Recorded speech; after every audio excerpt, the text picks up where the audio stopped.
오늘은 영광을 위해 손해를 감수하는 믿음이라는 제목을 가지고 말씀을 전하도록 하겠습니다. 예수님께서 우리에게 원하시는 믿음이 있습니다. 첫 번째로 저를 따라서 한번 선포해 보실까요? 시작. 드러나는 믿음을 원하신다. 아멘. 예수님께서 우리에게 원하시는 믿음은 드러나는 믿음입니다. 요한복음의 강조점이 무엇일까요? 요한복음은 우리를 믿게 하려는 책입니다. 그래서 왜 요한복음을 기록했는지 20장 31절 말씀에 이렇게 나와 있는데요. 같이 한번 읽을까요? 시작. 오직 이것을 기록함은 너희로 예수께서 하나님의 아들 그리스도이심을 믿게 하려 함이요 또 너희로 믿고 그 이름을 힘입어 생명을 얻게 하려 함이니라. 아멘. 그런데 그 당시에 예수님의 말씀을 들었던, 그리고 이 성경을 읽었던 대부분의 사람들은 유대인들이었습니다. 그들도 믿음이 있었습니다.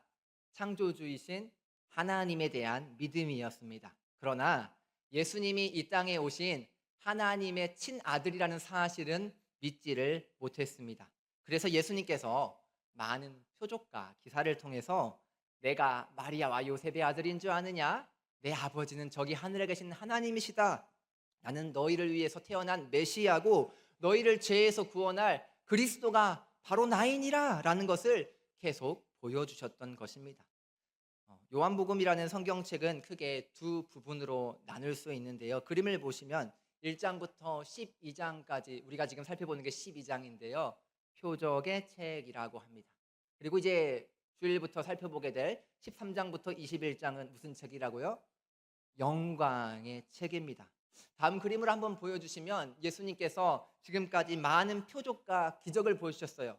7가지 표적이 있었죠. 물이 변하여 포도주 됐네. 왕의 신하의 아들도 30km 멀리서 고쳐주시고, 38년 된 병자를 고쳐주시고, 오병이어로 5천 명을 먹이셨고, 물 위를 직접 걸으시는 장면을 보여주셨고, 맹인된 사람을, 날 때부터 맹인된 사람을 고쳐주셨고, 그리고 지난 본문에서는 죽은 나사로를 부활시키셨습니다.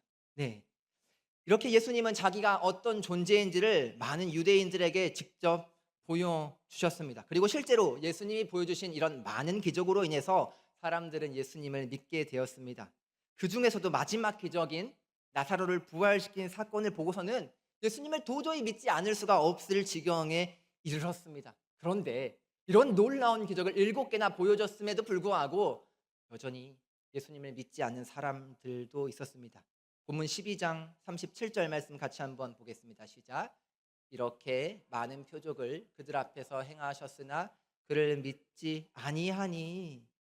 많은 기적을 통해서 혹시 우리가 그렇게 구약 성경을 통해서 기대했던 메시아가 혹시 예수님은 아닐까라는 기대를 가지게 되었습니다. 그런데 그들은 그 기대를 가지고 예수님의 말씀을 귀 기울여 들었는데 예수님의 말씀을 들으면 들을수록 도저히 이해가 되지 않는 부분이 있었습니다. 그들은 예수님이 영원한 우리의 왕이 되시지 않을까?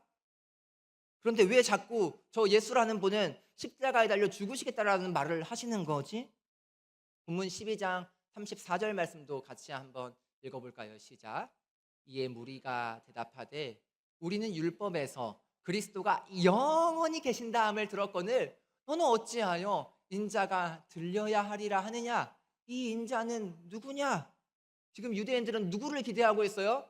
우리를 저 속국으로부터 구원해 줄 정치적 메시아, 영원히 함락당하지 않고 강력한 나라, 마치 대한민국이 1950년에만 해도 세계 최빈국이었는데 세계 5위의 국방 강국이 되는 그런 나라를 만들어줄 사람 예수 당신 아니야? 이런 기대를 가지고 있었던 것이죠. 그런데 예수님이 요한복음을 통하여서 자신에 대해서 말씀하시기를, 이 그림을 보시면 한 알에 밀이 떨어져 땅에 죽지 않으면 한 알 그대로 있고 내가 밀이 되어서 죽으면 나로 인해서 많은 열매를 맺느니라. 자기가 어떻게 할 것을 말씀하고 계시죠? 죽어야 할 것을 말씀하고 계시죠. 한 그림을 더 볼까요? 요한복음 3장 14절에 보면 예수님께서 니고데모에게 이렇게 말씀하십니다. 모세가 광야에서 불뱀으로 고통받는 백성들에게 놋뱀을 들어올리고 그것을 보며 산 것처럼 인자도 놋뱀처럼 너희들을 살리기 위해 어디에 매달려야 하리라? 십자가에 매달려야 하리라고 이야기하십니다. 분명 예수님께서는 놀라운 기적, 믿을 수 없는 기적을 우리에게 보여주셨습니다. 그럼에도 불구하고 믿지 않는 자들이 있었던 것이죠. 이것은 이사야가 말씀한 것처럼 하나님이 기적을 펴해도 믿지 않는 사람들이 있을 것이라는 말씀을 성취하기 위함이기도 했습니다. 그런데 예수님은 당시에 그 예수님의 기적과 표적을 보고 높은 지위에 있었던 당국자들도 저분이 메시아일 것 같다라는 그 믿음을 가지고 있었는데, 그들이 믿음을 가지고 있는 것에 대해서 예수님께서 썩 만족하지 않는 장면을 오늘 본문에서 보게 됩니다. 그들의 믿음이 드러나지 않고 있는 것에 대해서 매우 안타까워하십니다. 본문 42절 말씀을 통해서 다시 한번 확인해 봅시다. 시작. 그러나 관리 중에도 그를 믿는 자가 많되 바리새인들 때문에 드러나게 말하지 못하니 이는 출교를 당할까 두려워함이라. 아멘. 높은 지위에 있는 사람 예수님을 믿어요, 안 믿어요? 믿어요. 그런데 그것을 말로 표현해요, 못해요? 표현을 못해요. 왜요? 사람들 앞에서 신앙을 고백하면, 예수님을 공개적으로 선택하면 자신들은 무엇을 당하기 때문이죠? 출교를 당하기 때문입니다. 믿음을 가지고 있는 것과 그 믿음을 드러내는 것은 예수님께서 다른 것이야 라고 우리에게 지금 말씀하고 계시지 않습니까? 우리 특별 새벽 기도회 때 놀라운 소식이 들려왔죠. 현대그룹에서 군산 새만금에 9조 원을 투자하여서 AI 단지를 조성하겠다라는 발표를 하였습니다. 그런데 생각해보면 이 군산의 새만금 땅을 간척하는 공사도 어떤 그룹이 참여했는지 아세요? 현대그룹이 참여했었습니다. 왜 현대는 간척 사업에 참여하게 되었나? 1984년에 천수만, 충청남도 지역에 천수만을 간척하는 큰 공사가 있었습니다. 그런데 그 공사에 6km가 그 바다를 메워야 되는 큰 작업이 있었습니다. 열심히 바다를 메우는 작업을 한 끝에 270m만을 남겨두고 있었습니다. 이제 다 메우고 마지막 270m만 메우면 되는데 여기에 물살이 너무 세가지고 이 작업이 도저히 진행되지 않는 것입니다. 그래서 작업자들이 발을 동동 구르고 우리의 힘으로 할 수 없다. 세계의 전문가들도, 학계의 전문가들도 마지막 270m는 해내기가 어려워 보입니다 라고 이야기했습니다. 그때 여러분들 아시는 것처럼 현대 고 정주영 회장이 하나의 아이디어를 냈죠. 야, 유조선을 갖다가 270m인데 320m짜리 유조선을 갖다가 그것을 가라앉히고 물이 덜 들어오는 사이에 땅을 빨리 메우면 되지 않겠냐? 이 허무맹랑한 소리에 간부들이 다 반대를 했습니다. 한 번도 증명되지 않은 공법이지 않습니까? 그런데 이봐, 해보기나 했어? 하고 그것을 추진했죠. 그리고 실제로 그 폐유조선을 침몰시키고 간척하는 것을 전 국민에게 생중계하면서까지 그 일을 이루어냈습니다. 그래서 정주영 회장의 명언을 화면에 띄워주시면 뭐죠? 이봐, 해봤어? 해보기나 했어? 저 270m를 320m의 유조선으로 막는 대단한 도전을 성공시켰던 것이죠. 그 일이 있은 다음에 현대그룹의 그 사무실에는 새로운 휘호가 새겨졌다고 하는데요. 화면을 통해서 같이 한번 읽어보실까요? 시작. 경험 없는 이론보다 이론 없는 경험이 낫다. 이 270m를 유조선으로 막는 것 한 번도 경험해 본 적이 없지만, 이론이 많이 있은들 한 번도 증명되지 않은 거지만 경험하는 것이 훨씬 낫다. 훗날에 뉴욕타임스에서요, 정주영 회장의 이 공사를 정주영 공법이라고 이름 지어서 소개하기도 했습니다. 그 일로 인하여서 3년이나 걸려야 될 공사가 9개월이나 단축되었고요.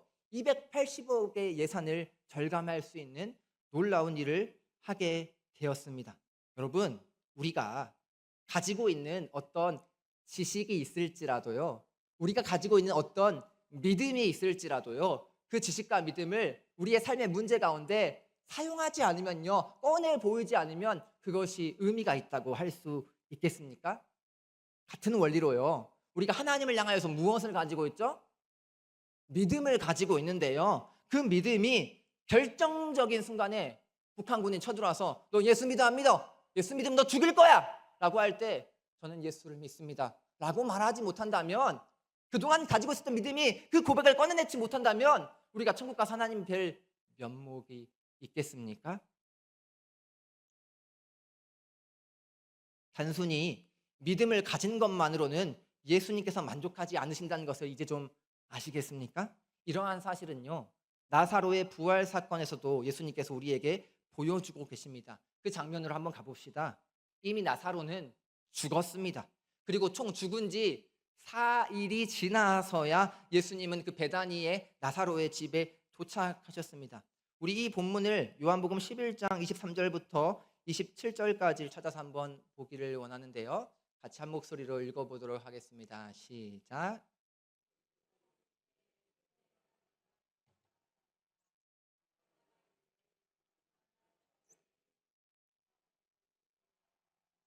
예수께서 이르시되 나는 부활이요 생명이니 나를 믿는 자는 죽어도 살겠고 무릇 살아서 나를 믿는 자는 영원히 죽지 아니하리니 이것을 네가 믿느냐? 이르되 주여 그러하외다. 주는 그리스도시요 세상에 오시는 하나님의 아들이신 줄 내가 믿나이다. 아멘. 여러분, 이 본문에서 보면 예수님께서 누구와 대화를 하고 계시죠? 마르다라고 이야기를 하고 계시죠. 마르다야, 너 부활이 있는 것을 믿니? 하니까 마르다가 뭐래요? 네, 주님 부활을 믿어요. 마지막 날에 부활할 거예요. 믿음이 있습니다. 그런데 예수님은 그 믿음으로 만족해요? 만족하지 않아요? 아니야. 부활할 믿음이 있으면 부활이신 예수가 지금 너 눈앞에 있는데 이 네 오빠를 지금 부활시킬 수 있다고도 믿어야 하지 않겠니? 너의 믿음을 여기에 꺼내놓을 수는 없겠니?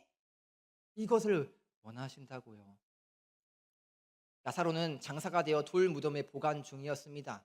이미 시체가 썩기 시작했습니다. 그런데 예수님께서 무덤에 가셔서 이렇게 명령하시는데요. 11장 39절과 40절 말씀 같이 한번 읽습니다. 예수께서 이르시되 돌을 옮겨 놓으라 하시니 그 죽은 자의 누이 마르다가 이르되 주여 죽은 지가 나흘이 되었음에 벌써 냄새가 나나이다. 예수께서 이르시되 내 말이 네가 믿으면 하나님의 영광을 보리라 하지 아니하였느냐 하시니 아멘. 우리가 잘 아는 것처럼 나사로는 무덤에서 일어나 스스로 나오게 되었습니다. 부활하게 되었습니다.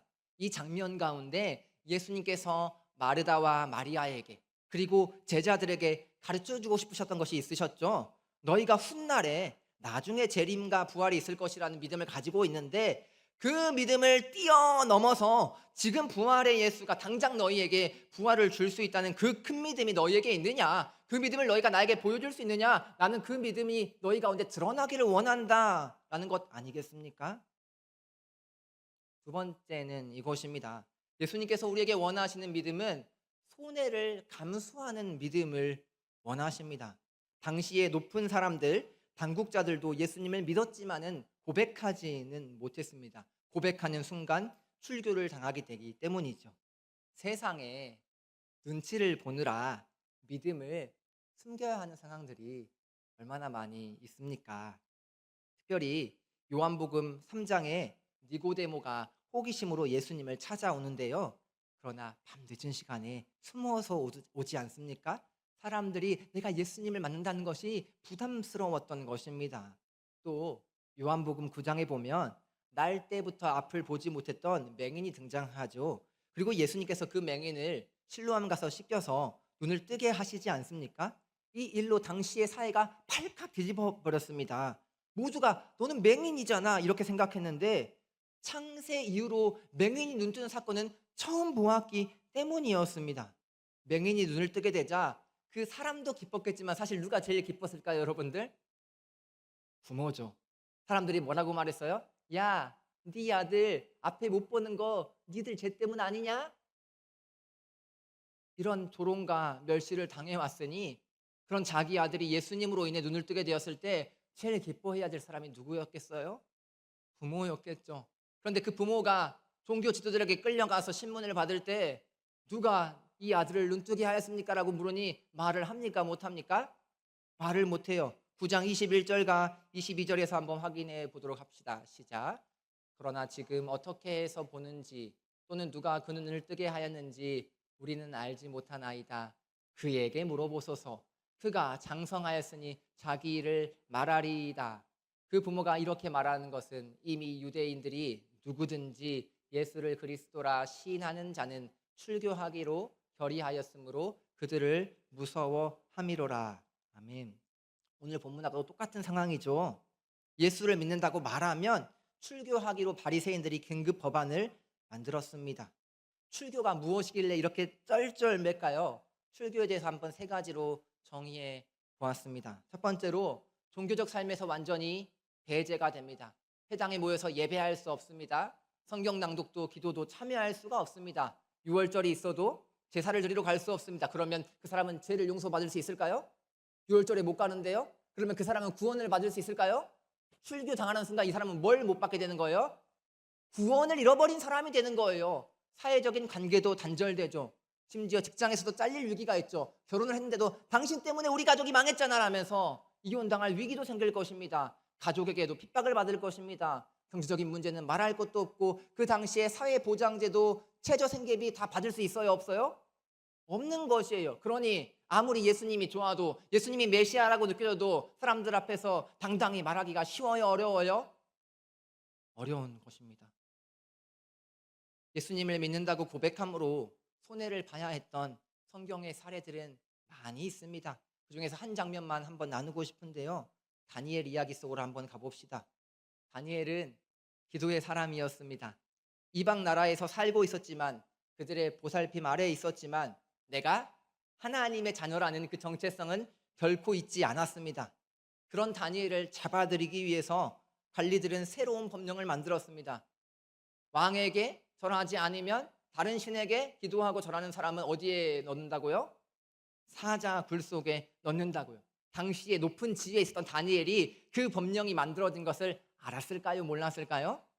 당연히 알았죠. 그런데 어떻게 했어요?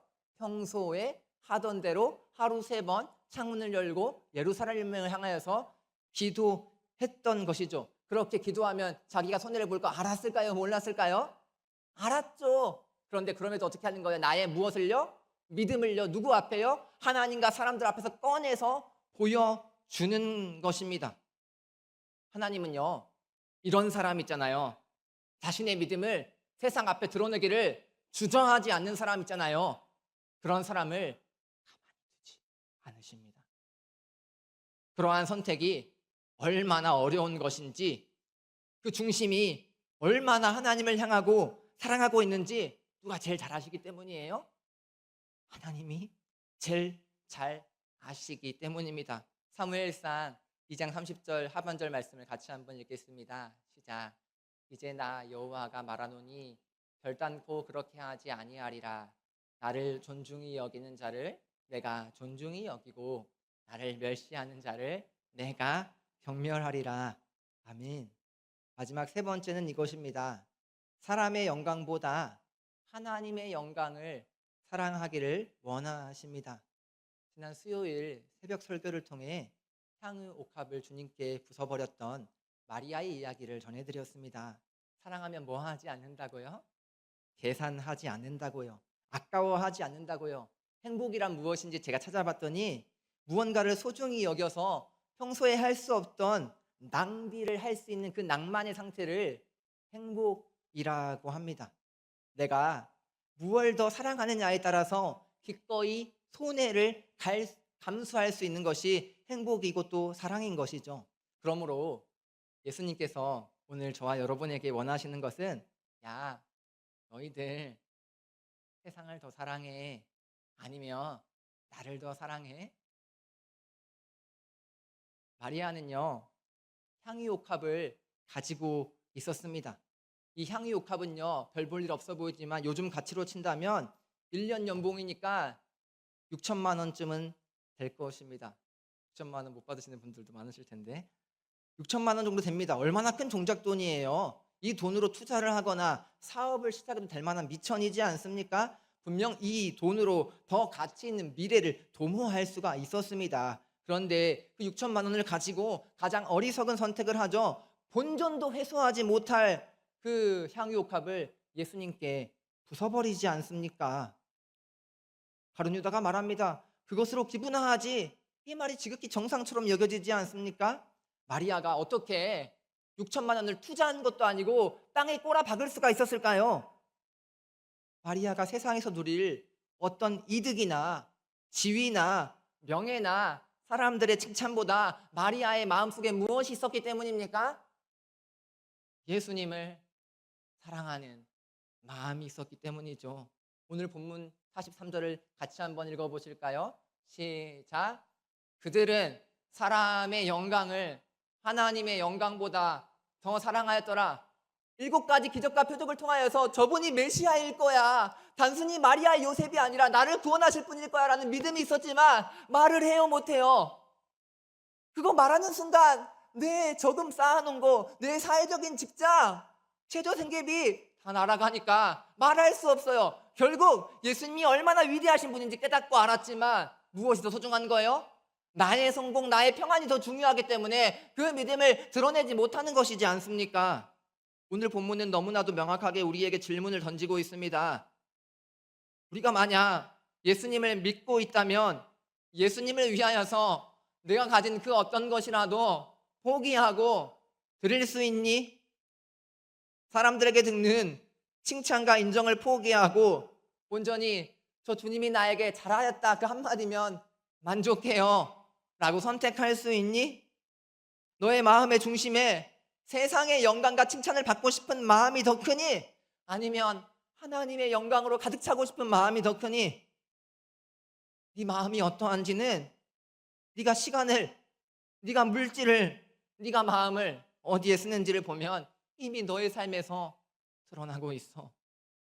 예수님을 믿는다고 드러내면 손해를 봄에도 불구하고 그 고백을 용기 있게 한 제가 아는 한 성도님이 있어서 그 이야기로 오늘 설교를 마무리 짓고자 합니다.